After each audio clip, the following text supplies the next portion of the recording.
বন্ধুরা দেখো, এই লোকটি কি করছে? এগুলো পানিতে ফেলে দিচ্ছে। পানিতে কি জন্য ফেললো ভাই? হ্যাঁ, তারপর কি করছে? ও, মাছ ধরছে। হ্যাঁ, এগুলা কি মাছ? এগুলো মাছ তো আমি জীবনেও দেখিনি।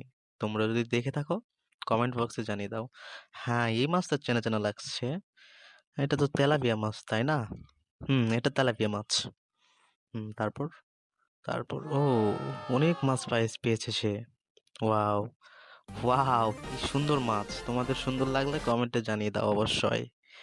তারপর সে কি করছে এগুলো মাছ নিয়ে? হুম ও, রান্না করছে। মাছগুলো ধরে এনে সে রান্না করছে। হ্যাঁ। ও ভাই, কড়াইয়ে তো আগুন লেগে গেল ভাই। তো হামাও কেউ। রান্না করছে, এখন তারা খাবে। যাই হোক, খাওয়া দেখে লাভ নাই। তোমরা আমাকে সাবস্ক্রাইব আর লাইক করতে ভুলো না এখন।